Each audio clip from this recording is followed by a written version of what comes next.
신부정은 백선아의 영역이 아니야. 내가 알고 있기론 그래요. 서울대병원 정도 되면 신부정 부분은 신장내과에서 하는 부분이지. 그게 그러니까 뇌신경 담당이 할 문제는 아니라는 거야.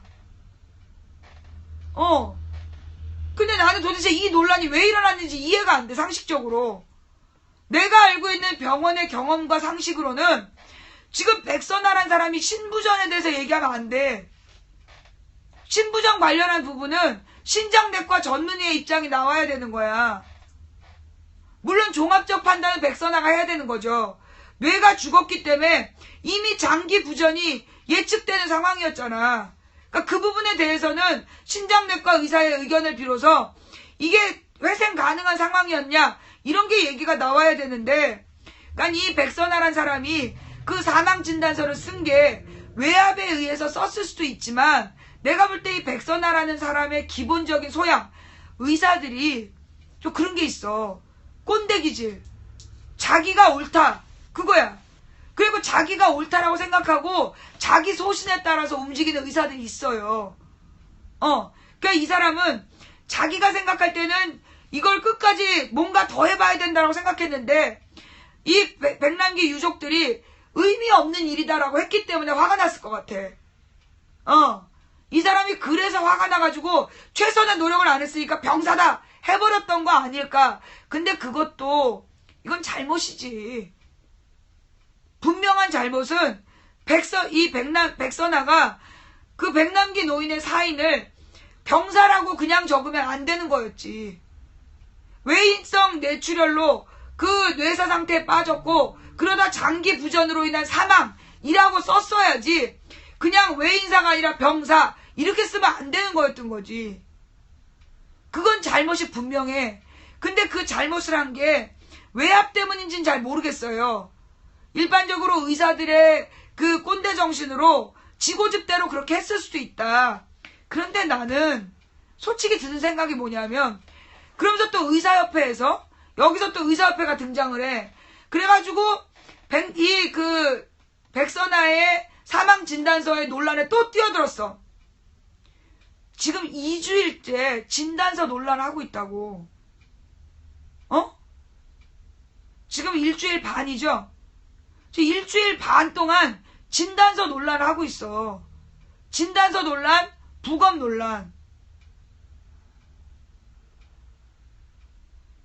난 이 의사협회가요, 이 의사협회가 솔직히 지금 다시 이 논란을 더 끼얹었다라고 봐. 왜냐하면 지금 이제 그 부검에 대해서 그 부검의 부칙이 공개가 됐고, 그리고 조국 교수의 말이 맞다. 한마디로 가족이 동의하지 않으면 부검 못한다는 게 맞아 떨어졌잖아. 그죠? 어저께, 그러니까 이미 지금 한 12시간 전에 그게 확인이 된 거야. 12시간 이전에. 가족들의 동의가 없으면 부검 못한다는 게 확인이 됐어. 그쵸? 그래서 지금 유가족들은 25일까지가 영장 집행 기한이니 그때까지 기다렸다가 장례를 치르겠다는 거야. 영장이 발부된 동안에는 그걸 뭐라 그러니, 장례를 못 치르니까 25일까지 기다렸다가 그 영장 시한이 끝나면 장례를 치르겠다. 그래서 소위 부검에 대한 논란이 마무리된 상황이야. 그런데 다시 이 백선아 의사의 입장과 그 다음에 의사협회가 뛰어들어서 사태를 어렵게 만드는 거야. 사태를 어렵게 만들고 설명도 어렵게. 그러면서 그 막 뭐가 옳으냐, 지식인들은 관심을 갖겠지. 근데 일반 대중은 못 알아들어. 여기 나오는 말 자체가 의료 전문 용어들이 나오고 말이 어렵기 때문에 일반 국민들은 관심이 없는 거야. 그런데 카톡을 통해서, 그리고 막 만화를 그렸더만, 백민주아가 그 수영복 입고 발리에 누워가지고 어차피 죽을 아버지인데요 이러면서 문자를 보내는 그런 만화를 만들어갖고 돌리는 거야. 그러니까 얘네들은 지금 노리는 게 뭐냐면, 백남기 농민의 죽음이 자식들의 결정 때문이다라고 여론 조작을 하기 위해서, 그 제목을 걸기 위해서 지금 계속 이슈를 몰아가는 거 아니냐. 만화가 왔어. 만화가 나한테.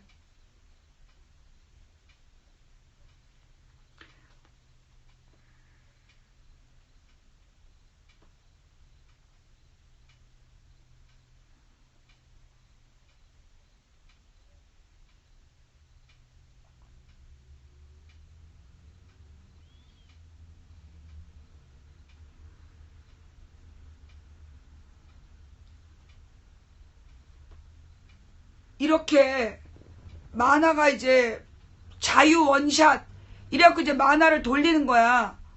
이 밑에 보면 그 선베드에 누워있는 게 이게 지금 딸이야. 그리고 의사들은 막 열심히 아버지를 그 수술하고 있는 것처럼 그린 거예요. 내용이 뭐냐? 아버지는 중환자실 침대에, 그 다음에 나는 휴양지 리조트 선베드에, 요렇게 딱 그림을 그려놓고 환자가 위독해요. 어서 조치를, 가족의 동의가 없어서 방법이 없어요. 라고 얘기를 하면 뚜뚜뚜. 그 다음에 뭐 이 백민주아가 휴양지 선베드에서 아버지를 살려내라. 개 같은 나라. 호텔 투어 갈 시간이야. 뭐 이러면서 조금이라도 상식적이었으면 이런 그림을 만들어서 돌리고 있다는 거예요. 이게 지금 사태를 봐봐. 세월호 때 똑같이 반복됐어. 세월호 때 막 급변증 논란이라는 둥, 그래서 막 무슨 전문 용어들이 막 나와. 그 사태가 어려워져. 그 급변증 논란이 일어나고 있을 때 뭐가 나왔냐면 그 유가족들의 대리기사 폭행사고. 그치? 내가 잘못 이해한 거예요? 막 그 세월호에 대해서 급변증 논란이 일어나고 뭐 앵커가 나오고 막 그러면서 그 앵커를 일부러 내리고 하다가 급변증이 됐다는 얘기로 팟캐스트들이 결론을 내릴 때, 그때 그 유가족들이, 아니다, 유가족 폭행 사건은 그해 9월이었지. 유가족 폭행 사건은 그해 9월이고, 그리고 그 급변증 논란은 15년 봄인가 여름. 15년 여름에 그 급변증 논란으로 팟캐스트가 주장을 했고, 그때 세월호 때 뭐 에어포켓이 맞냐 틀리냐 그런 논쟁이 있었지. 그러니까 대리기사 폭행사고, 그 대리기사 폭행사고를 만들어서 유가족에 대한 부정적인 여론을 퍼뜨리고, 그 다음에 막 어렵고 복잡한 얘기를 계속 만들어가지고 세월호에 대한 그 국민들의 관심을 딴 데로 돌린 거야. 본질적인 문제는 이명박이 민간인 여객선의 선령을 연장한 거, 박근혜가 민간인 여객선 선장이 위험한 배를 출항 거부할 수 있는 권한을 없앤 거, 그리고 잘못 고쳐진 배를 한국성급이 운항허가 한 거, 그 다음에 선주연합에서 가짜 안전점검 회사를 만들어서 안전하다고 거짓말한 거, 그리고 순환구호법이란 괴물법을 만들어서 해난사고 시 그 승객을 구조하는데 아무런 대비를 안 만들어 놓은 거, 이게 본질적인 문제잖아. 그리고 그 국정원이 세월호에다가 무리한 과적 운행을 했기 때문에 배가 뒤집어진 거, 이게 본질적인 문제야. 근데 우리는 에어포켓 논쟁, 그 다음에 급변증 논쟁, 이런 것들을, 그 다음에 무슨 뭔지 모를 검정 비닐 논쟁, 이런 것들을 계속 진보 언론들이 주장을 하면서 실제로 본질적인 부분은 거의 가려져 버린 거야. 그런데 이쪽에서 그 깜장 비닐, 오렌지맨의 깜장 비닐 기억나? 오렌지맨의 깜장 비닐 사건이 그때 엄청 많이 나오고 페이스북으로 난리가 났어. 그리고 막 세월호를 구조종이 끌고 갔다, 이런 주장도 막 나오고, 그러면서 미확인 내용들로 막 논점을 흐리고 있을 때, 그런 다음에 그렇게 3개월을 지나고 나서 유가족 폭행 사건 만들어내고, 그래서 덮어버린 거 아니야. 나는 지금 백남기 농민의 죽음에 대해서 부검 논란과 그 사망 진단서 논란, 난 이게 뭘 얻는 건지 잘 모르겠어요.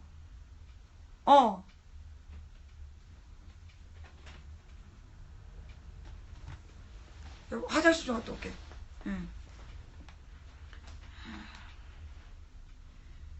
잠깐만.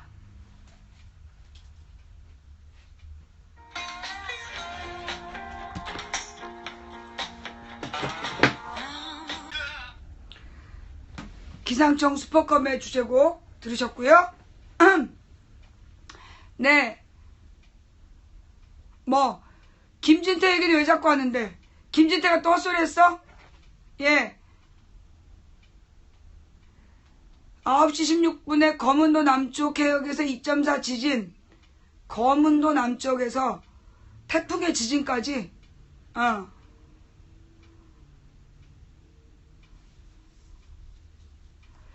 사망 진단서를 쓴 레지던트 연락 끊고 잠적.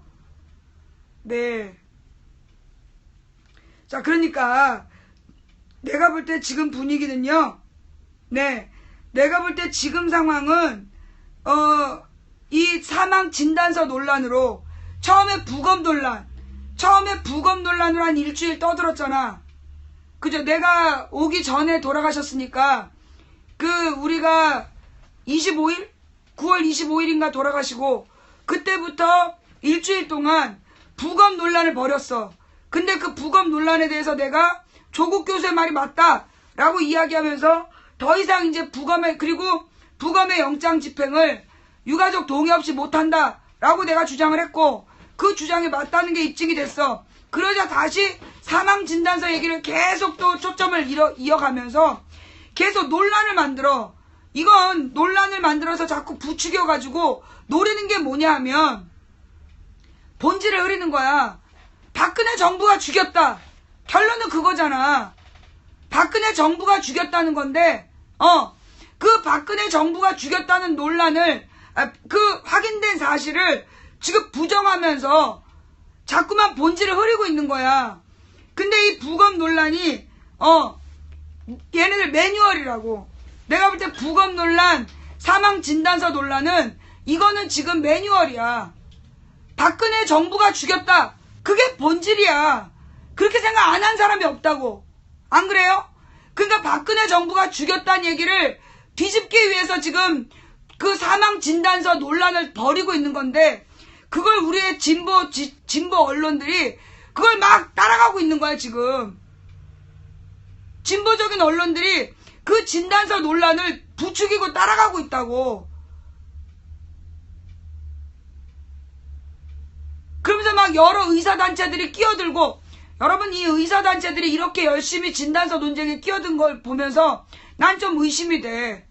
왜냐? 이 의사단체들이요, 이제까지 소위 새누리당을 지지해왔던 단체들이잖아. 아니야? 그러면서 그 의사단체 소속 의사들이 박원순의 아들에 대해서 미친놈들이 헛소리할 때 마치 그 말이 맞는 것처럼 조용히 침묵하거나 도와줬던 애들이 그 백남기 농민의 사망 진단서 문제나 이런 거는 되게 적극적으로 활동을 해. 난 그게 수상하다고. 이거는 지금 논란을 이어가려는 거야. 논쟁을 이어가서 그 길을 잃게 하는 거야. 분명한 박근혜 정부가 죽였다는 사실을 뭐 이런저런 논란을 계속 만들어가지고 병사니 외인사니 이런 얘기를 막 한 다음에 결론은 가족이 죽였다. 그걸 지금 내려는 거 아니야. 가족이 죽였다라는 논란을 이끌어달라고 계속 이 주제를 이어가는 거야. 요 주제를 살려놓기 위해서 정리될 만하면 또 살리고, 정리될 만하면 또 논쟁을 일으켜서 발표하고, 그래가지고 계속 사망 진단 원인을 논쟁거리로 만드는 거야. 그래서 결론은 박근혜 정부가 죽인 게 아니라 가족이 죽였다는 결론을 지금 정해놓은 거야, 이것들이.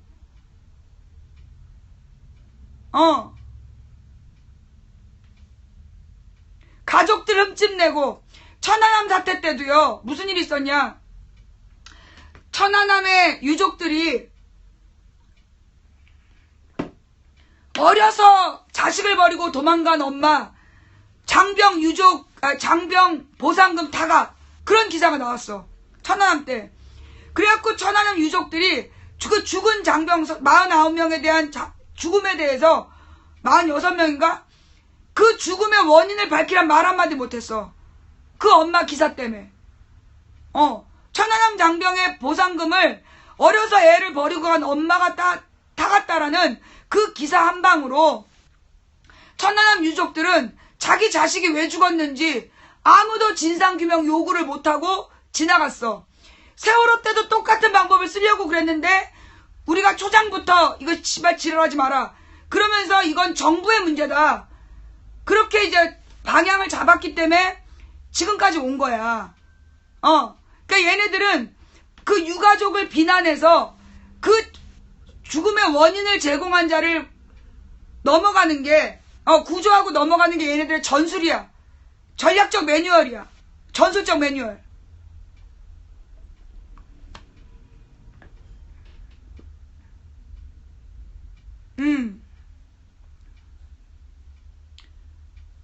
그러니까 결국 본질을 흐리는 거죠. 이 유가족을 막 비난해서 논란을 만들고 매번 반복되는 거야. 천안함 때, 그 다음에 세월호 때, 지금 백남기 농민 사건의 원인 제공은 정부가 한 거야. 천안함에 많은 의혹들이 있잖아. 왜 좌초된 배를 끌고 나갔나? 그래서 배가 뒤집어지고 쪼각나서 가라앉고 왜 밑에 있는 장병만 죽고 위에 있는 간부들은 다 살아났나? 여러 가지 문제가 있어. 천안함의 진상이 밝혀져야 돼. 근데 천안함 유족들은 그 어려서 자식 버리고 간 엄마가 배상금 타갔다는 그 기사 한 방으로 지금까지 아무 말 못하고 지금까지 살고 있어.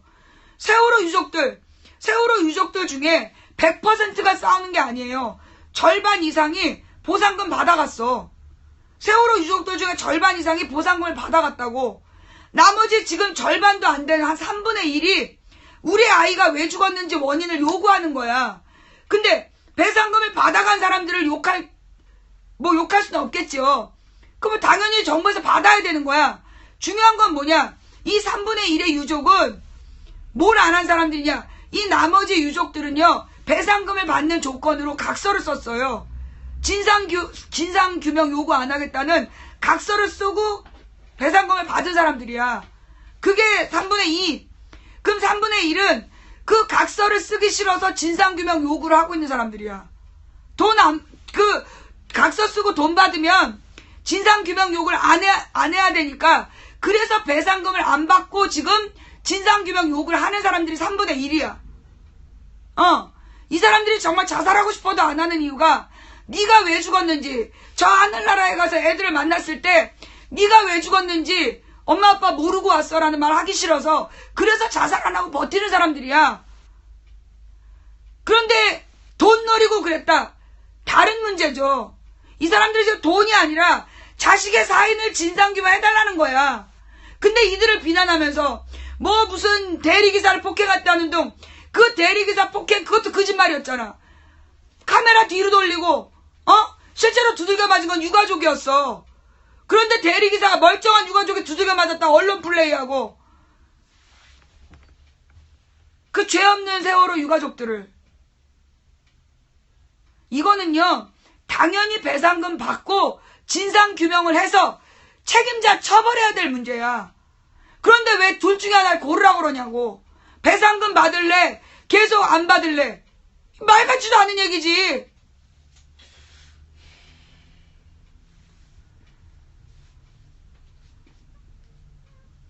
자, 그 다음에 그래서 이제 그 백민주화 논란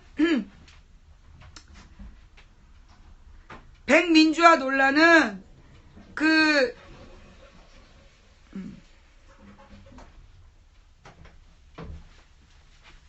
됐어. 이거 별로 듣고 싶지 않아.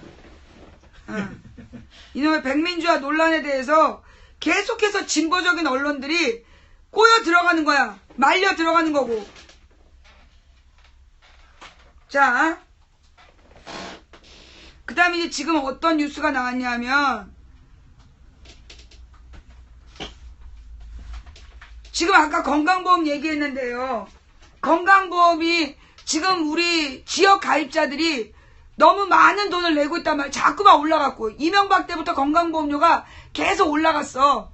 그래서 막대한 돈을 내고 있는데 건강보험이 20조 원 흑자다. 20조 원이라는 누적 흑자. 그러면 어떻게 해야 되냐면 보험료를 깎아줘야 되는 거야. 20조가 지금 누적된 흑자면 이거 보험료를 깎아줘야 되는 거라고. 그런데 그 보험료는 오르기만 하지 내리질 않아. 심각한 문제야 이거. 그러면서 이게 지금 과다 징수, 지나치게 많이 걷는다라는 논란이 일어나고 있는 건강보험공단에서 성과급을 두둑히 챙겼다.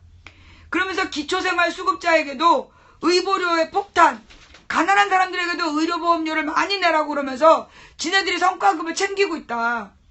정말 죽일 놈들이죠. 쳐죽일 놈들이 개젖을 빨새끼들. 예. 그 다음에 지금 김천 시민들의 그 사드 가고 평화 와라 이런 이제 영상이 올라왔어요. 그래서 뿔난 김천 시민들 사드 가고 평화 와야. 그게 이제 지금 김천 시민들이 17분짜리라서 우리가 다 볼 수는 없지만, 예, 지금 이제 사드 반대 활동을 김천에서 본격적으로 벌이고 있는 것 같아요. 예,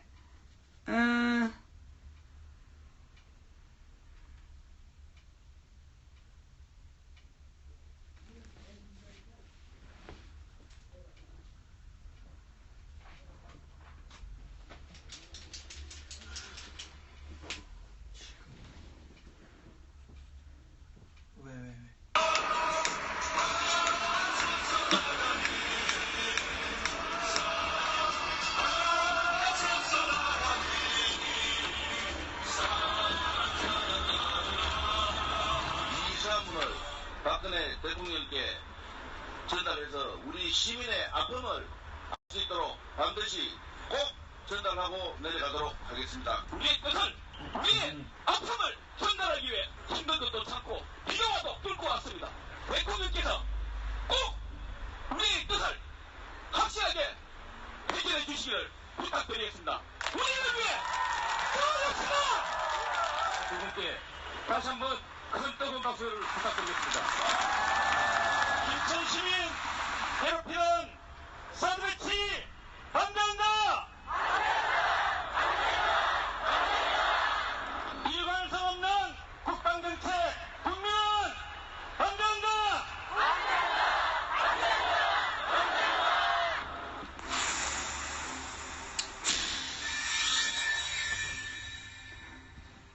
요거는 이제 노컷뉴스에 올라온 1분짜리, 예, 노컷뉴스에 올라온 1분짜리 그 청와대 상경 집회 영상이었고요. 김천 시민 천여 명이 5일 오후 2시 서울 보신각 앞에서 사드 배치 반대 집회를 열고 김천과 인접한 경북 성주군 골프장에 고고도 미사일 방어 체계를 배치해서는 안 된다고 주장했다. 특히 집회에서는 지난달 24일 김천시에서 걸기대회와 출정식을 연 이후 11일 동안 도보행진을 벌인 나영민 바구도 투쟁위원회 공동위원장도 참석했다. 김천 시민의 아픔을 꼭 대통령에게 전달하겠다라고 말했고, 우리의 아픔을 전달하기 위해 비를 뚫고 왔으니 대통령께 꼭 우리의 뜻을 해결해달라고 부탁하려고 한다. 이후 두 공동위원장은 태극기를 앞세우고 청와대로 행진해서 박근혜 대통령에게 보내는 서한을 전달했다. 그러니까 이분들은 이제 편지 서한 전달로 그 본인들이 할 일은 다 했다라는 그런 생각을 하시는 것 같아요. 그러면 안 되죠. 예, 그거 시작입니다. 네, 이거 뭐 편지, 그러니까 일단 중요한 건 긍정적으로 봐야 되는 건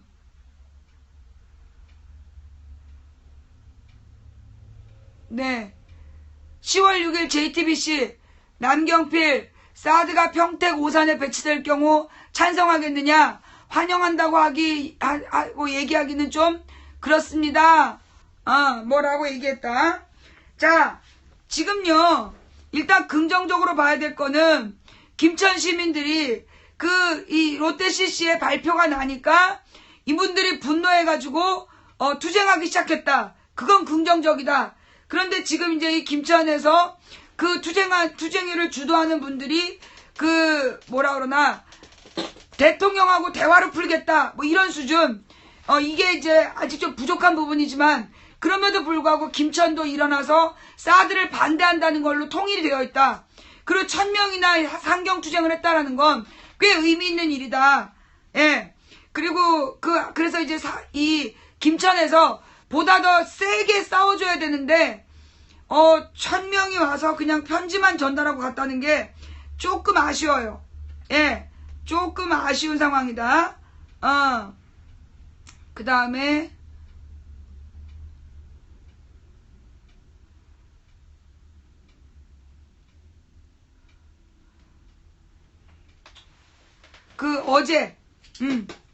어제 이제 부통령, 예, 미국의 부통령 토론회가 있었대요. 근데 미국의 부통령들도 한반도 비핵화에는 한 목소리를 냈다. 그래서 관련 기사가 나와 있대요. 그 일단은 이제 어제 기사를 그런 얘기를 하더라고. 옛날에 케네디하고 닉슨이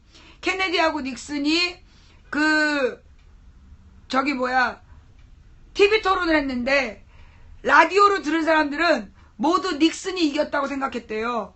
근데 TV 토론을 본 사람들은 전부 케네디를 찍었다는 거야. 그 이유가 뭐냐면 그 닉슨 후보가 땀을 그렇게 많이 흘렸대. 땀을 자꾸 닦는 모습을 보니까 사람들이 제가 긴장했구나. 그래서 케네디를 찍었다는 거야. 근데 라디오를 들은 사람들은 그 내용에 집중을 했기 때문에 닉슨이 잘했다라고 판단했대요. 그때만 60년대만 해도 60년대 초반만 해도 TV가 완전히 다 공급된 게 아니었기 때문에 그런 차이가 있었다. 근데 이제 어저께 요 부통령 토론을 지켜보신 분 말씀으로는 케인하고 민주당의 케인하고 공화당의 펜스가 토론을 했는데 그 중에 내용적으로는 케인이 이길 수밖에 없는 싸움이었다. 왜냐하면 요 공화당의 펜스라는 사람이 트럼프가 그런 얘기 한 적 없다. 그런 얘기를 30번을 했대요. 근데 30번을 주장할 때 미국은 동시에 그 화면에 팩트체크가 나간대. 그 얘기 들었죠? 그리고 케인이 펜스한테 트럼프가 이러이러한 정책을 얘기하고 있는데 이게 맞냐? 그렇게 얘기를 하니까 이 펜스가 트럼프가 그렇게 얘기할 리가 없다. 그렇게 30번을 얘기했대. 그런데 팩트체크에서 그게 전부 트럼프의 발언으로 확인이 됐다는 거야. 그 다른 말로 뭐냐면 이 공화당의 펜스라는 사람이 트럼프의 정책과 노선에 지지하지 않는다는 거야. 그 말은 트럼프가 그런 말을 했을 리 없다라는 표현은 단지 거짓말이 아니라 트럼프의 노선과 정책에 동의하지 않는다는 거예요. 자, 그러면 왜 미국의 부통령 선거가 중요하냐? 여러분 누구야? 미국은요, 대통령이 죽으면 부통령이 임기를 채운대요. 미국의 부통령은 대통령이 케네디처럼 죽잖아. 케네디처럼 총 맞아 죽으면 윌슨이라는 부통령이 그 뒷감당을 했다는 거야. 그래서 부통령이 중요하대. 그러니까 지금 힐러리가 건강 이상설이 있잖아? 그 무사히 대통령 후보가 됐어. 근데 얼마 뒤에 죽었어. 그럼 부통령이 대통령의 지위를 이어받는다는 거야. 그래서 부통령도 토론을 한다는 거예요. 근데 이제 이 부통령 토론은 그 대통령 토론만큼 사람들이 관심을 안 갖고 있다. 근데 좌우지간 어제 펜스가 트럼프는 그런 말 했을 리가 없다라고 30번 부정했다는 얘기는 결국 공화당 펜스가 보기에도 트럼프의 주장은 택도 없는 거야. 말도 안 되는 주장이라서 그렇게 얘기한 거다라는 거. 네. 지금 녹화 방송을요, 계속 3일에서 6일째로 하고 있나요?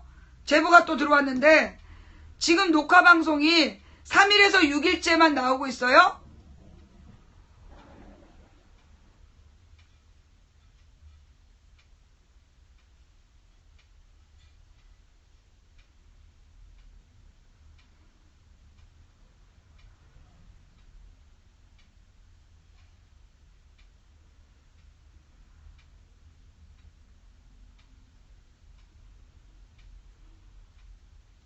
아니면 제목만 그런 거 아니야?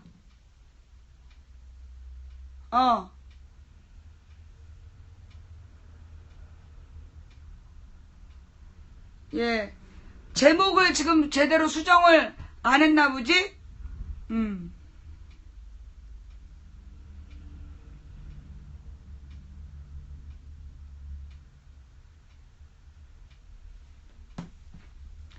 자, 그 다음 또 다른 이야기.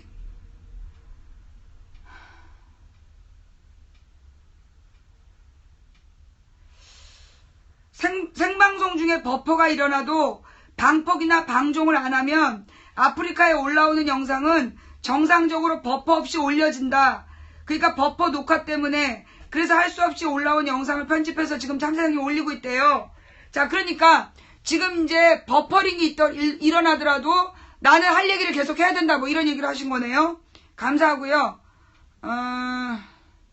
그 다음 문제는 한전이 사내 보유 유보금이 49조 원이래. 한전, 한국전력의 사내 유보금이 49조 원이래. 그러니까 우리가 그랬잖아. 그 10대 기업의 사내 보유금이 520조라 그랬잖아. 근데 한전이 49조 원이래. 어마어마한 돈을 갖고 있어. 근데 그 이유가 뭐냐? 그 이유가 한전의 기술 인력을 원래 옛날에는요. 한전의 직원들이 굉장히 고연봉을 받았어요. 왜 그러냐 하면 전봇대에 올라가서 작업을 해야 되는 거야. 전봇대에 올라가서 작업을 해야 되기 때문에 그게 위험수당을 받아야 되는 일이야.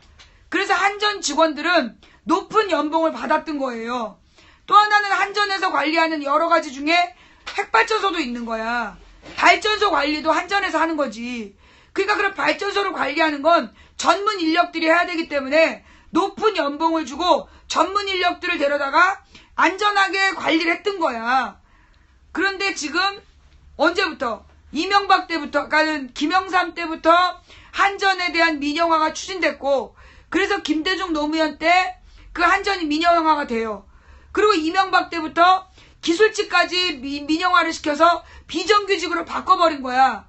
그래서 생긴 문제가 뭐냐면 지금 전문적인 기술 인력, 고급 인력들은 다 떠나고 미숙한 인력들을 투입해가지고 비정규직 시스템으로 운영이 되는 거야. 근데 그러다 보니까 제대로 전문 지식과 훈련이 안 된 사람들이라 지난 17년 동안 28명이 사망하고 125명이 부상했다는 거야, 한전에서.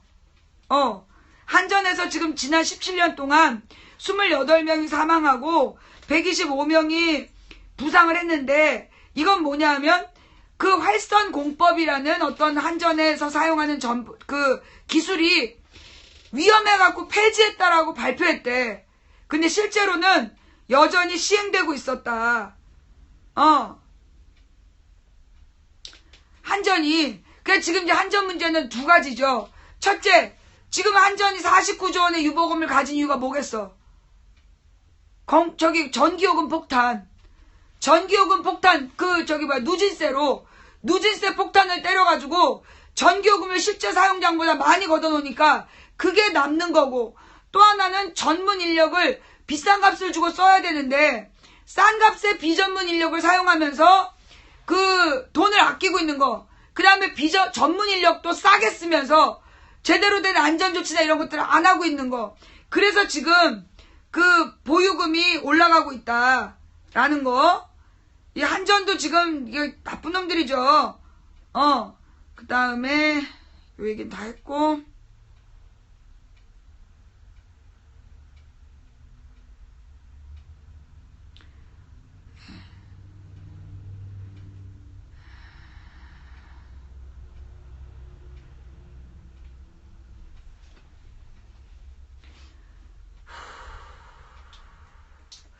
그 다음에 이제 이런 뉴스가 났어요. 가습기 특이 문제. 예. 가습기?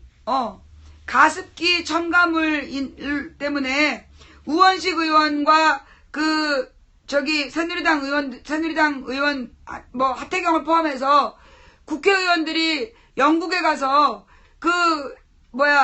옥시 본사하고 만났잖아요. 근데 이제 이 우원식 의원이 페이스북에 올린 글이 뭐냐면 결국 가습기 특위를 연장하지 못했습니다. 제기랄 말로 다하지 못할 참담함과 분노를 느낍니다. 몸이 다 후끈거립니다. 분이 사그러들질 않습니다. 오늘 특위가 강제 종료되면서 한 발언을 조금 손보아 올립니다.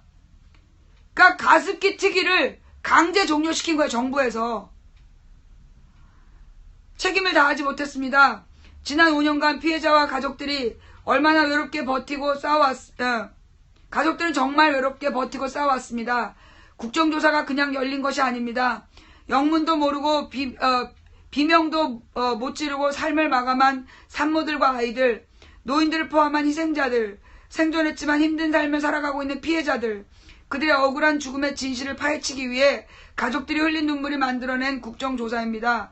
성역 없는 진상규명, 피해자와 가족들 치유할 구제대책, 다시는 이런 참사가 발생하지 않도록 할 제대로 된 재발방지 대책, 이 세 가지를 목표로 출발한 특위는 진상규명에는 상당한 진전이 있었지만 피해자 구제와 재발방지 대책은 이제 시작하는 단계입니다. 유가족과 피해자가 진상규명을 했다는 거야. 근데 이제 피해자를 이제 구제, 피해자에 대해서 이제 배상금 주고 이런, 그게 지금 이제 시작인데, 유가족과 피해자가 눈물과 한숨으로 만든 이 국정조사가 그 소임을 다했는지는 피해자 가족이 이만하면 되었다고 하시는 것이 기준입니다. 지금이 과연 그렇습니까? 책임을 다하지 못해 국회 국정조사를 기다려온 피해자 가족에게 면목이 없습니다. 납득이 되지 않습니다. 특위 연장이나 재구성은 왜 안 된다는 것인지, 특위를 마감하는 지금 이 상황을 이해할 수가 없습니다. 결국 일을 제대로 하는 것이 중요합니다.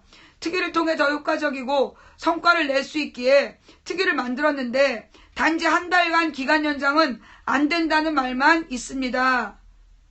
976배를 하면서까지 특위를 더해달라는 가족이 있고 힘들어도 더해야 한다는 의원들이 있는데 왜 안 된다는 것인지 합당한 이유를 듣지 못했기 때문에 이 상황이 납득이 되지 않습니다.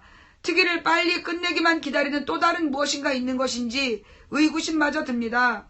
특위는 정부와 기업의 책임을 묻고 진실을 규명하는 것이 역할입니다. 국가의 부재로 인해 눈물을 흘렸던 국민들의 눈물을 닦아주는 곳이어야 합니다. 그들의 소외되었던 목소리를 반영하는 곳이어야 합니다. 그것이 국민이 국회에 위임한 막중한 권한을 제대로 행사하는 역할이라고 생각합니다. 그럼에도 여야를 막론하고 한 목소리로 이야기했던 정부의 사과 요구를 삭제하자고 하는 것은 이게 누구겠어? 새누리당이지. 새누리당에서 이걸 삭제하자고 지금 요구하는 것은 납득이 되지 않는다. 위원장으로서 납득할 수 없는 이유로 특위가 이렇게 마감이 된 점에 대해 다시 한번 피해자와 가족들에게 죄송하다는 말씀을 드립니다. 국정조사는 여야가 없습니다. 그렇게 정쟁 없이 진행된 특위가 납득하기 어려운 조용한 정쟁으로 마무리되게 된 점에 대해 매우 유감스럽습니다. 특위는 오늘로 마감되고 진상규명, 재발방지, 피해자 구제라는 특위의 출범 과제는 미완으로 남지만 이는 반드시 완성하도록 또 다른 노력을 벌여나가도록 하겠습니다. 그러니까 이것들이 지금 그 가습기 첨가제 특위를 새누리당이 반대해가지고 즉 기한 연장을 가로막은 새누리, 지금 이게 지금 새누리당에서 그 가습기 특위 기한 연장을 반대했대.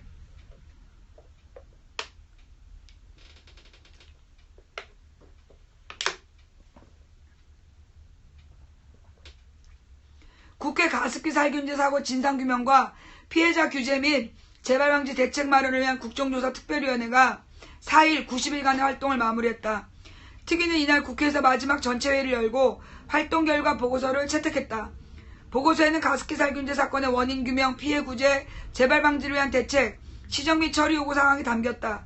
새누리당은 보고서의 시정 요구사항에서 국민의 신체와 건강보호라는 국가의 헌법적인 의무를 다하지 못했으므로 이에 대해 정부 차원에서 사과할 것이라는 문구의 삭제를 요구하고 있다. 또 특위 기간 연장에 대해서도 난색을 표하고 있다. 이에 여야 보고서 중 이견이 있는 부분에 대해 추후 협의를 거쳐 수정하기로 했다. 피해 보상책 문제도 논의를 이어갈 예정이다. 우원식 특위위원장은 사내 선포에 앞서 성역 없는 진상규명, 피해자 구제대책, 재발방지 대책 이 세 가지 목표를 가지고 특위를 출발했다. 진상규명에는 상당한 진전이 있었지만 이거 똑같이 이제 발표한 내용이고, 더민주의 홍익표 의원 특위 재구성을 포함한 다양한 문제를 어떤 방향으로 풀어나가면 좋을지 각 당 지도부와 또 간사 간의 협의를 통해 논의하겠다며 특위는 종료되었지만 여러 가지 방법을 찾아보겠다라고 말했다. 그러나 새누리당 간사인 김상우는 아무런 성과가 없지 않다. 검찰은 정부를 상대로 수사를 개시하기로 했고 각 사는 인도적인 차원에서 출연을 약속했으며 각 부처가 재발 방지 수습책으로 화학물질 관련 예방 대책도 발표를 앞두고 있다고 평가했다. 한편 가습기 살균제 피해자 가족 모임은 국회에서 기자회견을 열고 가습기 살균제 사건에 대한 지속적인 조사를 촉구했다. 강찬호 가족모임 대표는 애초에 여야가 가습기 살균제 문제만큼은 정쟁을 떠나 해결하겠다고 국회에서 약속했다. 특히 특위 활동이 끝나면 이 문제에 대한 정부 활동이 미흡할까 우려가 된다. 피해자들에게 이번 사건에 대한 대책 마련이 중요한데 가습기 살균 사건의 피해 대책을 담은 특별법도 논의되지 않았다. 여야가 정쟁을 떠나 해결해준다는 약속을 이행해야 한다라고 호소했다. 회견에 참석한 정의당 이정미 특위위원은 특위가 활동기간 연장하지 못하면 특위를 재구성해서라도 지금까지 진행되어 왔던 일을 마무리할 수 있도록 해야 한다라고 촉구했다. 자, 여기서 문제가 뭐냐 하면 자, 새누리당의 주장이에요. 뭐라고 얘기했냐? 아무런 성과가 없지 않다. 검찰은 정부를 상대로 수사를 개시하기로 했고 셀프 수사. 정부가 정부를 수사하겠다고? 그러면 이석수 우병우 꼴 나는 거 아니야. 우병우 무혐의 주듯이 지금 정부에는 잘못이 없다. 그 짓을 하려고 하는 거 아니야. 두 번째, 검찰은 정부를 상대로 각 사는 인도적인 차원에서 출연을 약속했으면 이게 무슨 말이냐? 인도적 차원에서 돈을 내기로 했다는 거야. 이 말의 어폐, 인도적 차원이라는 부분이야. 무슨 얘기냐? 인도적 차원이라는 건 법적인 책임은 없는데 도의적인 차원에서 돈을 내겠다는 거야. 이건 법적으로 합법적으로 배상금을 강제 징수해야 될 문제인데 인도적인 조치로 인도적인 차원에서 스스로 자발적으로 돈을 조금 내겠다. 이런 얘기야 지금. 그러니까 이게 지금 그 가습기 살균제 피해자가 수천 명이야. 알죠? 죽은 사람이 200 몇십 명이고 그 1600명인가가 영구 장애를 입었어. 근데 그 피해자들에 대해서 당연히 가습기 베이트를 만들어서 팔았던 우리나라 무슨 이마트, 그 다음에 홈플러스, 롯데마트 이런 애들도 배상금을 내야 될 책임이 있는 거야. 손해배상을 해줘야 되는 거야. 그런데 인도적 차원에서 출연금을 낸다. 한마디로 대재벌을 위해서 지금 특위 기간을 축소시키고 옥시한테만 돈 내라 이렇게 얘기하겠다는 거야. 이게 지금 문제예요. SK케미칼 그 다음에 롯데, 이마트, 홈플러스 얘네들이 전부 다 가습기 살균제를 팔았고 그러면서 심지어 얘네들은 자기네 마크를 달았어. 이마트 가습기 살균제, 홈플러스 가습기 살균제, 그리고 롯데마트에서 파는 그 PB 상품이라잖아. 그런 걸 만들어 파는 거야. 그러면 그 책임을 이 대형마트가 져야 되는 거라고. 지네가 제조해서 팔았으니까. 그거를 지금 면제해 주려고 이슈를 하고 있는 거다. 이 쌍놈 새끼들 진짜.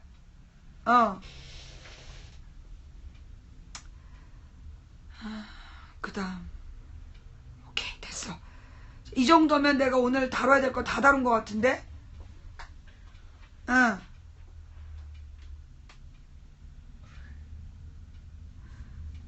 오늘 종편에서 망치 부인께서 3일날 UN 본부 앞에서 방송한 사실을 언급하더군요. 박지원하고 반기문이 뜨끔하고 있을 겁니다. 무슨 얘기죠? 종편의 망치 부인이 UN 본부 앞에서 방송한 내용을 언급했다고요? 내가 찾아볼게.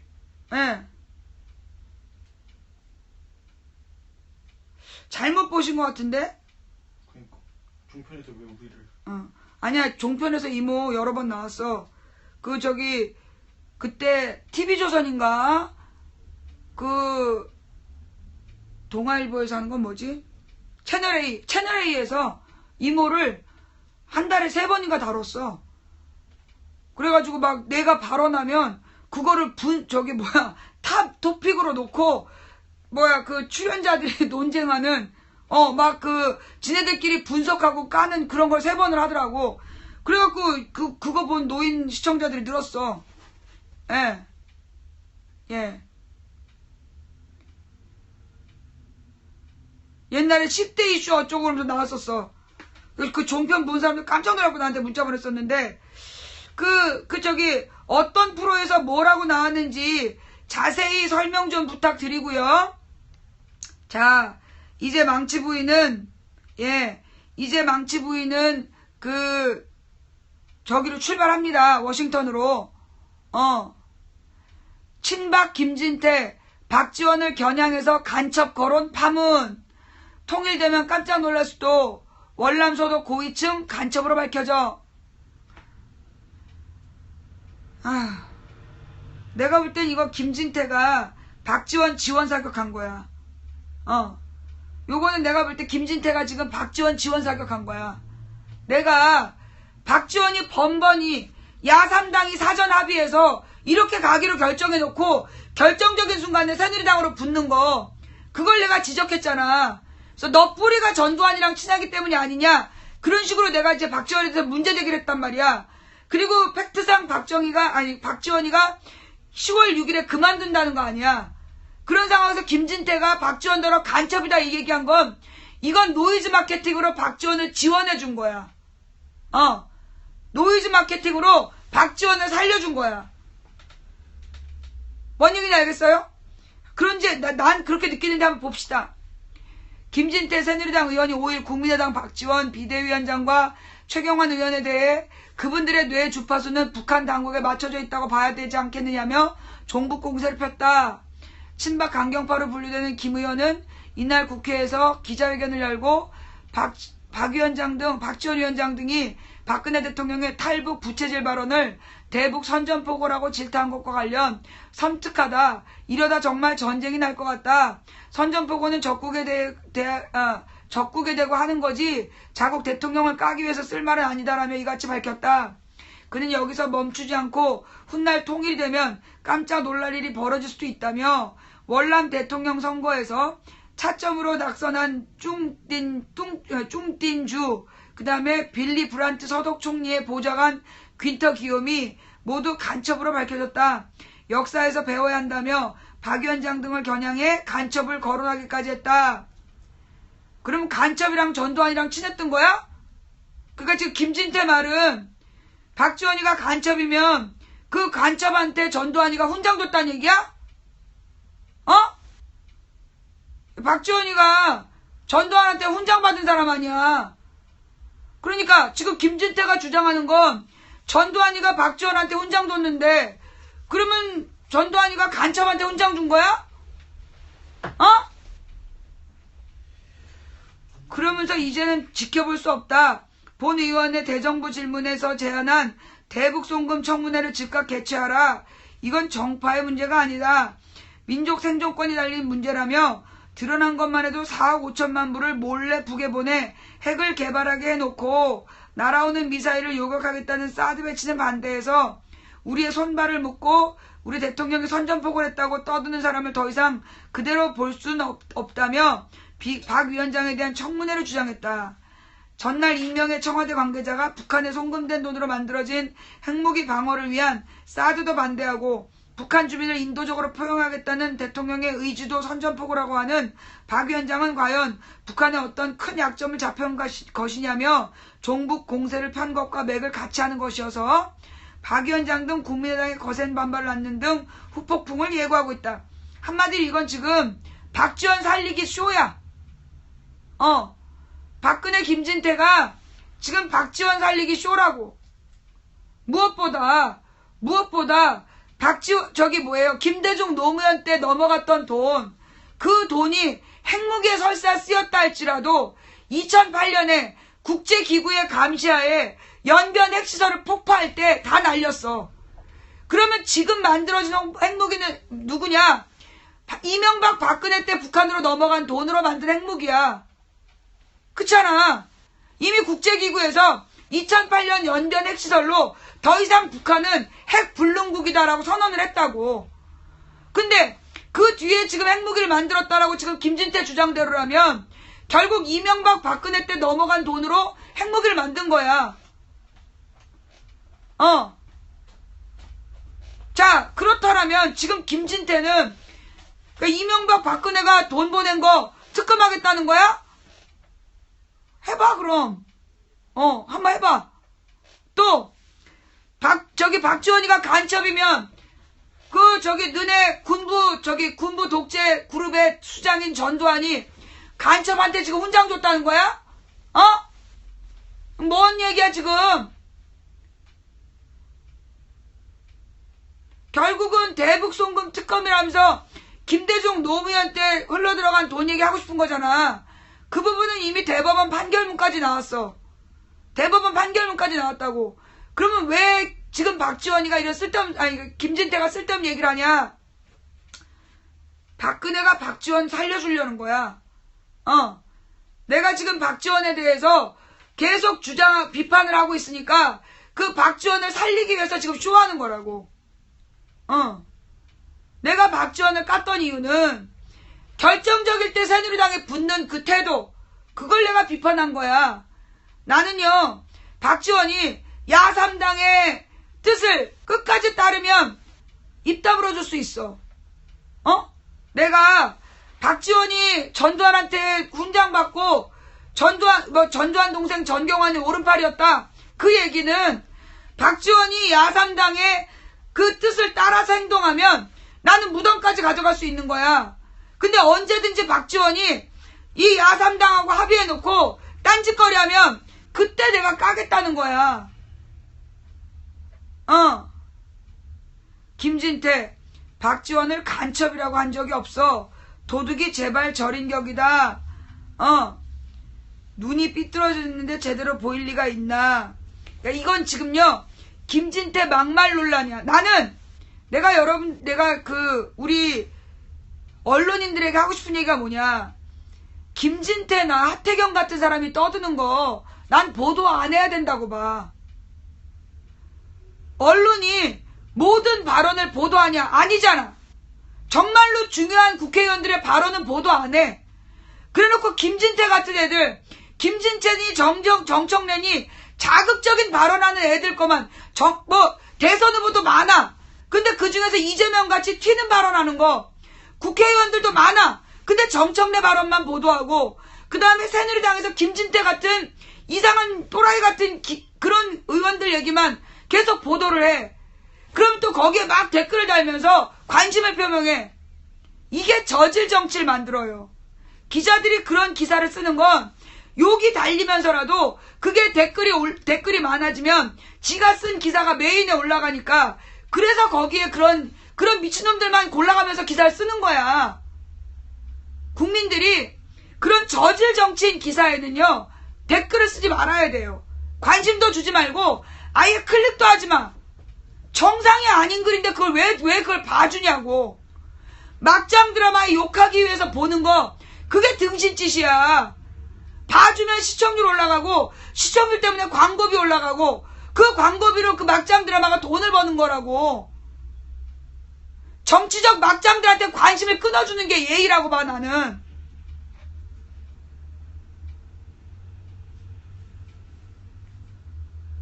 지금 근데 이 시점에서 누구야,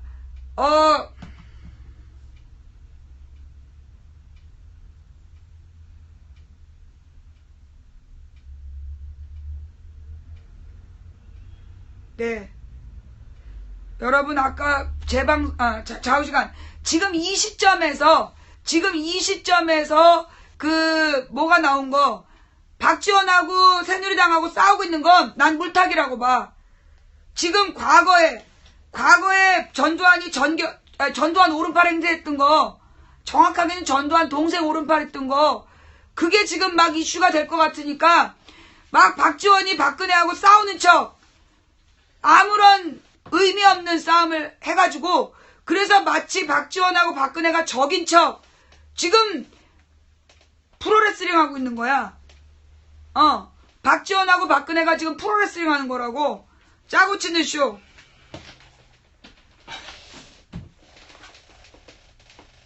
자,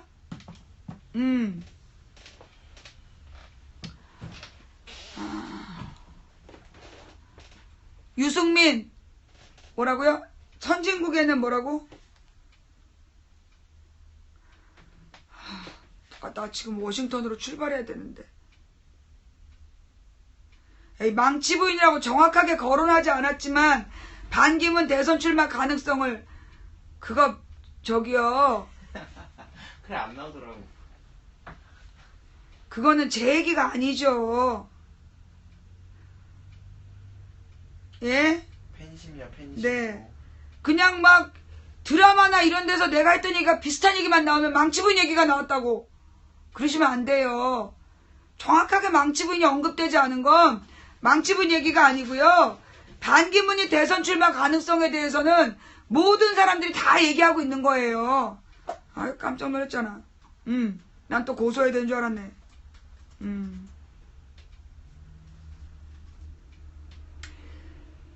유승민, 선진국에는 전경련 같은 조직이 없다. 해체해야 된다. 유일호, 상대해준 적 없다. 유승민 전경련 회장과 골프 쳤냐?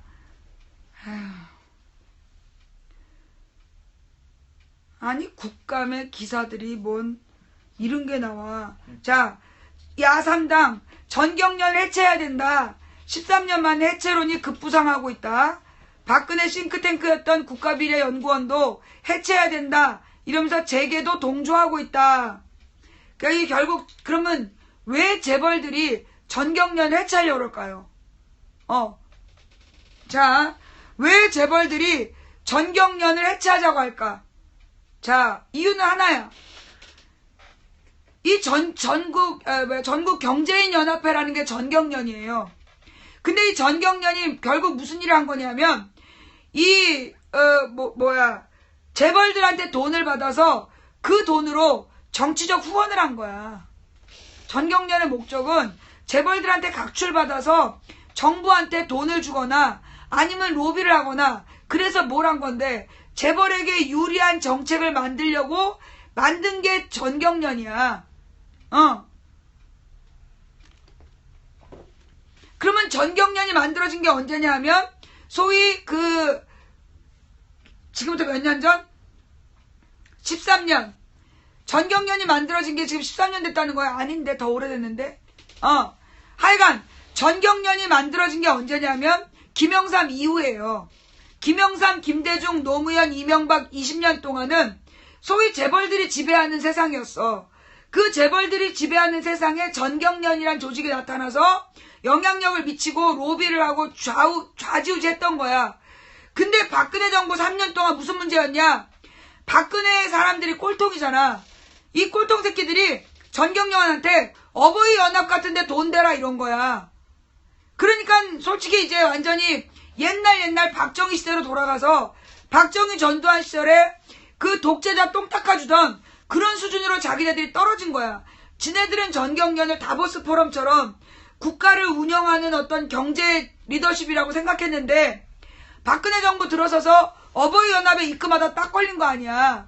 그러니까 이제 지네들이 나름대로 경제적인 어떤 리더라고 생각하고 있었는데 근데 이제 박근혜 정부의 독재 정권 똥 닦아주기에 자존심이 상했던 거죠. 그리고 이게 박정희 전두환 노태우 이런 군부 출신들이 재벌들한테 돈을 너무 많이 뺏어먹은 거야. 그러니까 얘네들이 지금 이대로 박근혜 정부에다가 계속 돈 대줄 수 없다. 그래서 해체하는 거 아니냐. 라는 합리적인 의혹이 든다. 예. 창립 55년. 전경련이 창립 55년이나 됐어요? 김대중 때 만든 거 김영삼 때 만든 거 아니야? 전국 경제인 연합회는 1961년에 설립됐다. 제가 잘못 알았네요. 1961년에 설립. 박정희랑 같이 만들어졌구만. 자, 그러니까 박정희 때 이제 61년도에 만들어져서 이 재벌들이 박정희한테 로비를 했잖아. 그래서 박정희가 뭐 했냐면 민족 자본들은 전부 다 망하게 하고 국세청에서 세무조사해갖고 다 망하게 했어. 그 다음에 재벌들한테 뭘 해준 거야? 특혜를 준 거야. 재벌들한테 특혜를 줘서 재벌들을 키우는데 그게 박정희가 한 일이잖아. 61년도에 박정희랑 손잡고 만들어졌네. 근데 이게 박정희 전두환 때는 전경련이 뭐 했냐? 한마디로 박정희 전두환한테 불법 정치자금 대주는 짓을 했다고. 불법 정치 자금을 대주고 재벌 특혜를 받아내는 그런 단체였다가 언제부터 김영삼, 김대중, 노무현, 이명박 20년 동안은 그러니까 독재자의 하수인에서 뭐가 된 거야? 지네가 정부를 주도하는, 지네가 정부 위에 있는, 정부의 영향력을 행사하는 소위 파트너십이 된 거지. 그래서 20년 동안 잘 나갔단 말이야. 그런데 박근혜가 돌아온 다음에 전경련한테 어버이연합에 돈 대라 뭐 이런 거 시키니까 가오가 안 서는 거지. 전문 용어로 가오가 안 쓰고 자기네들의 이렇게 수준이 또 독재자의 하수인으로 떨어지게 되니까 그러니까 지금 해체하겠다. 재벌직에도 동조하는 거 아니냐. 한마디로 더 이상 박근혜 일당에게 돈 뜯기기 싫다. 그리고 무엇보다 K재단 미르재단으로 뺏겼잖아. 순식간에 몇 달 만에 K재단 미르재단으로 돈을 뺏기고 보니까 예. 그러니까 이게 지금 그 더 이상 삥 뜯길 수 없다. 박근혜 꼴통들에게 더 이상 삥 뜯길 수 없다. 그래서 지금 해체론이 나오고 있는 거 아니냐. 그러니까 야당이 해체하겠다는 건 전경련이 재벌들의 이익을 위해서 정부에 계속 압박을 가하는 거를 끊기 위해서 해체하라는 건데 전경련과 여당이 새누리당이 지금 해체하자고 얘기하는 건 새누리당 안에서도 아마 비박일 거야. 재벌의 이익을 대변하는 의원들 얘네들이 전경련 해체에 동의하는 건 이대로 박근혜 정부에 삥 뜯길 수 없다. 그런 얘기겠지. 대표적으로 삥 뜯긴 사건이 이번에 K재단 미르재단 800억. K재단 미르재단으로 삥을 800억을 뜯기고 나니까 얘네들이 차라리 해체하자. 차라리 해체하자. 라고 얘기한 거지. 박근혜가 우리를 ATM기로 알고 있다. 그러니까 우리가 해체를 해가지고 더 이상 삥 뜯기지 말자. 각자 도생하자. 이런 결론을 내린 게 아니냐. 그러니까 지금 비박계에서 동조하는 거죠. 그러니까는 박근혜 친박이 아니라 비박들이 전경련 해체에 동의하는 이유가 그거라고. 재벌의 이익을 대변하기 위해서 비박계가 국회의원이 됐고 더 이상 박근혜에게 삥 뜯길 수 없다. 저기 박근혜 정부가 우리를 ATM 기기로 한다. 그러니까 우리 차라리 해체하자. 라는 결론에 도달한 거 아니냐. 제가 잘못 생각할 수도 있는데요. 예? 망부님 이번에 대선 하시면 안 되나요? 대선을 하시면 안 된다는 건 뭐죠? 대선 방송? 나 이 대선 방송 안 하려고.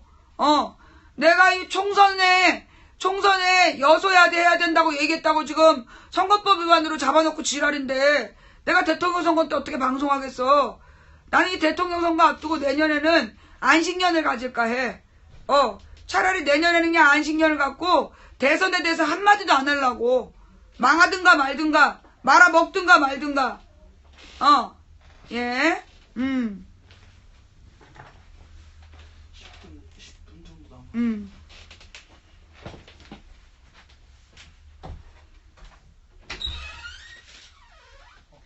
남았어. 대선에 나오라고? 야, 대선에 나가려면 5억 원이 있어야 돼. 대선에 후보 등록 비용이 5억 원이야. 내가 5억 원이 어딨어. 참, 이 사람 웃긴 사람들이야. 뻑하면 대선 출마하래. 국회의원 나가려면 최소 1억 5천인가 내야 되고, 대통령 나가려면 5억 원 내야 돼. 내가 무슨 돈으로 그걸 해? 그 돈 있으면 내가 임마 들고 잠적을 하지. 무인도에 가가지고 이렇게 초막을 짓고 고기 잡아 먹으면서 내가 살지. 그 미쳤다고 그 아까운 돈을 내고 대선에 출마하냐? 그런데 나를 만약에 누가 또 잡아 넣었다. 나를 만약에 한 14번 잡아 넣었다. 그럼 내가 대선 출마하지. 내가 대선 출마하는 조건은 딱 하나야. 전과 14범 되면. 내가 이제 독재자의 딸이거나 전과 14범이거나 그래야 대선 출마하는 거 아니야. 그래서 내가 이제 우리 아버지가 독재자가 아니었기 때문에 내가 대선에 출마하려면 스펙상 전과 14범을 따야 돼. 내 현재 전과 1범이기 때문에 전과 13범을 딴 다음에 내가 5억 원을 국어를 해서라도 모아가지고 내가 대선 출마할 거야. 그러니까 그 안에 대선 출마하세요 이런 얘기하면 그냥 이 손가락을 확 꺾어버려야 돼. 쥐가 5억 원을 주든가 쥐가 5억 원을 주든가 어디다 대고 대선 출마하래. 좌우지간. 나 또 한 번 잡혀 들어가면 경북에 출마할 거야. 나 또 한 번 잡혀 들어가면 경북에 출마할 거고, 전과 14번 되면 대선 출마할 거야. 잘 생각해라. 네. 오바마 북한 공격, 감시봐.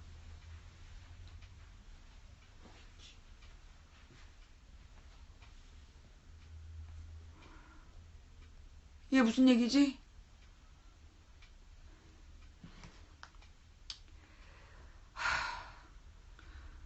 지금 내가 출발해야 되는데, 예.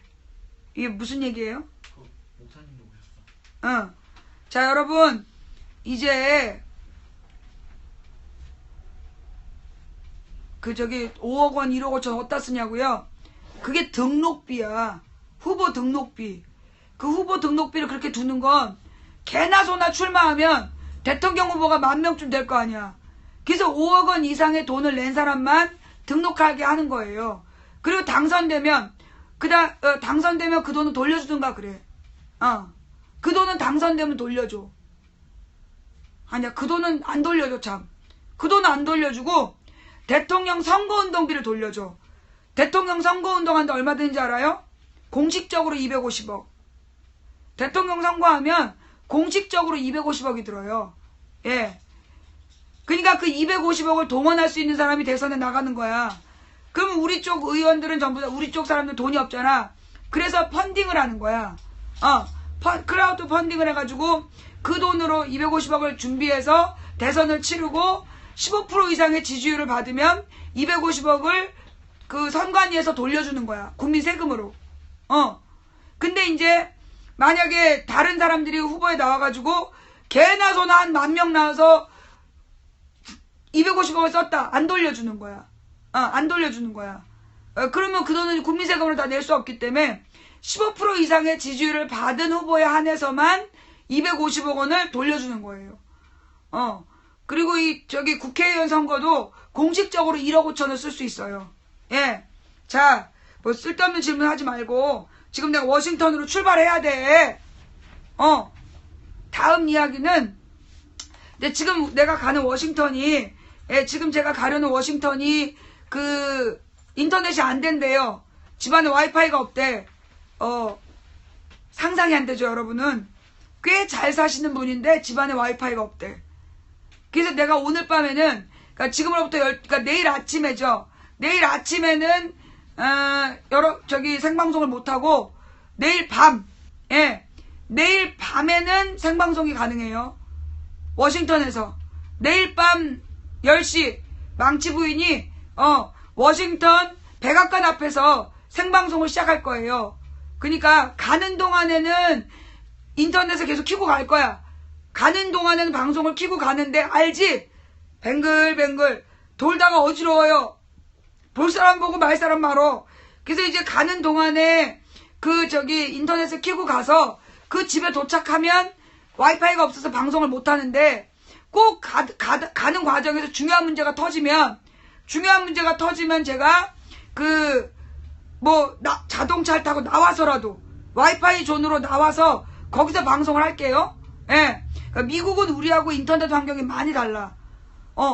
내가 이 인터넷을 할 때, 커버리지가 제일 좋다고 그래가지고 40만 원을 주고 40기가를 샀어.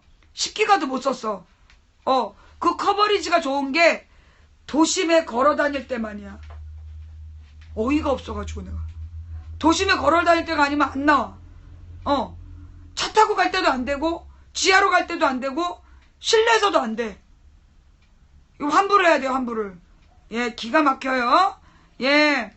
그러니까 왜 그러냐면, 우리 국민들처럼, 근데 이제 아프리카가 워낙 데이터를 많이 잡아먹기 때문이야. 자, 그 다음, 아까 지금 제 방송 제목이 이상하다고 얘기하신 님, 3일부터 6일 동안, 3일부터 6일까지 방송을 한 내용이, 망치 부인이 3일째부터 6일 되는 날까지 방송한 내용이 총 26시간이래. 그래서 그걸 재방송을 하고 있다는 거야. 제목이 틀린 게 아니야. 3일에서 6일이라는 게 10월 3일에서 10월 6일까지가 아니라 망치 부인이 미국 와서 3번째 날부터 그 6번째 날까지 방송한 내용을 지금 재방송을 하는 거예요. 아 진짜 그 자꾸만 이르고 그래 왜. 응.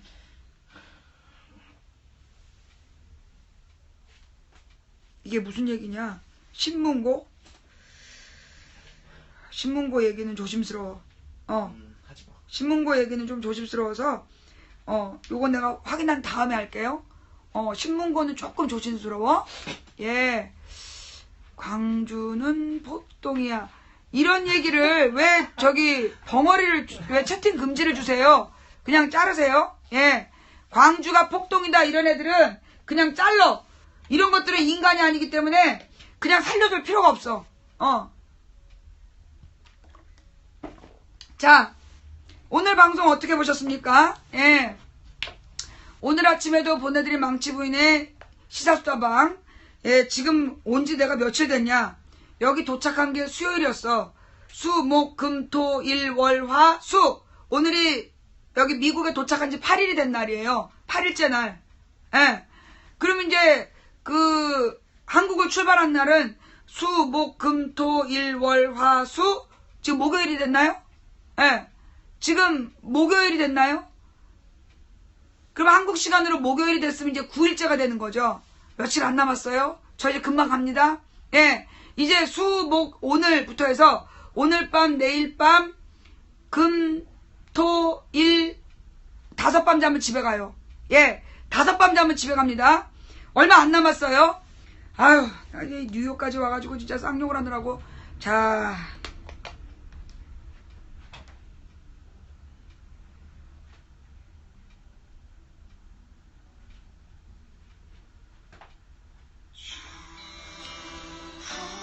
오늘 방송 어떻게 보셨나요?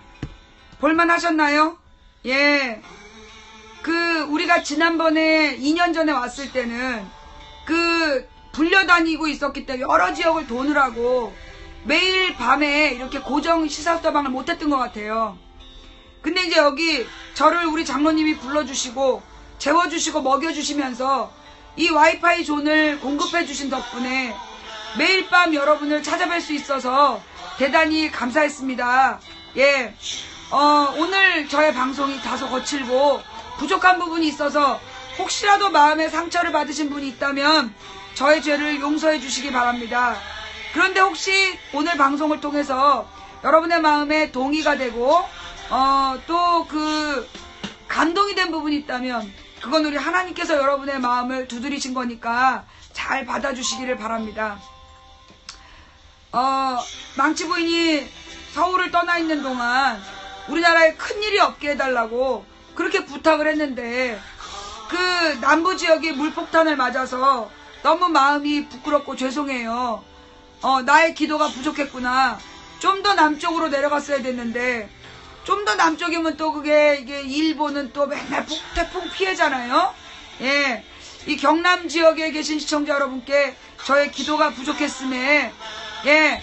경남 지역에 계신 시청자 여러분께 저의 기도가 부족했음에 사죄를 드리고요. 우리가 여기서 해야 될 일은 뭐냐면 지금의 우리 기상청이 이토록 날씨 예측을 못하는 문제 이번에 국정감사에서 뿌리를 뽑자라고 다짐하고 제가 이제 13일 그러니까 12일 날 돌아가요. 그럼 하루 푹 자고 13일부터 기상청 기다려. 넌 뒤졌어. 너 13일부터 너 기상청 기다려. 근데 가만히 안 둬. 나 한국 간다. 뭐 이러다가 나 공항에서 총 맞는 거 아니야? 예. 자, 여러분. 하여튼 제가 망치부인 이제 5일만 기다리면 갑니다. 예, 5일 밤만 자면 가니까 여러분들 너무 걱정하지 말고 기다려 주시고요. 그렇게 큰 문제는 일어나지 않을 거다. 대지진은 일어나지 않는다라는 제가 확신을 받았는데 태풍 얘기는 제가 미처 기도를 못했어요. 저의 죄를 용서해 주시고 그 다음에 우리 박원순 시장님 얘기부터 나 3시간을 떠들었는데 뉴스가 왜 이렇게 많어.